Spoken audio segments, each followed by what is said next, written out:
Azərbaycan xalqının mütləq əksəriyyətinin inancı şiəli idi. Şah İsmail şiəliyi dövlət məzhəbi kimi elan edibsə, nə əla. Mən bundan narazı deyiləm. Xoşbəxtəm. Bəziləri deyir Şah İsmail qılınc. Qardaş, mən bugün şiəyəm. Şah İsmail məni qılınc gücünə şiə eləyib. Elə deyil. Sən deyirsən ki, mən əvvəl sünni olmuşam. Mənim babam sünni olub. Şah İsmail məni şiə eləyib. Okey. Mən razıyam halımdan, qardaş. Mən razıyam. Allah Şah İsmailə rəhmət edəsin ki, məni yaxşı ki şiə eləyib.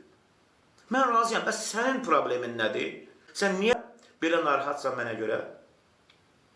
Eləyib, məni eləyib də, səni eləməyib ki, sən qalmışsan sünni kimi də, qardaş. Məni eləyib də şiə. Mən bu günləri olmuşam da, şiə elə deyil. Şah İsmail məni eləyib, mənim babamı eləyib. Mən halımdan razıyam. Bəs sənin problem, səni eləməyib.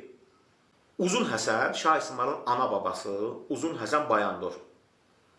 Qaraqoyunları devirəndən sonra, Qaraqoyunlar şiə idilər də. Qaraqoyunları devirəndən sonra Hənəfi məzhəbin Azərbaycanda dövlət məzhəbi elədi.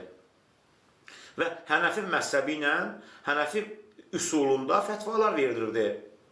Hakimiyyət qurdu özünə. Uzun Həsən Bayandur. Allah ona rəhmət eləsin. Problem yoxdur. Normal, təbii qarşılayıram. Yəni, ruhunda olan məzhəb Hənəfi məzhəbidir.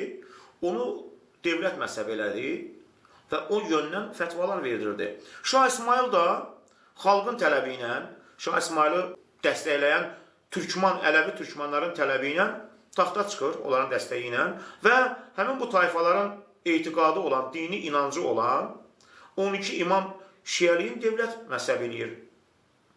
Problem yoxdur. Nə var ki burada, qardaş?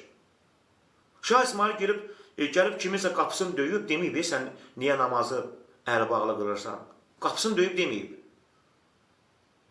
Azərbaycanın hansı bölgələri əzələn sünni idi, sünni qalıb.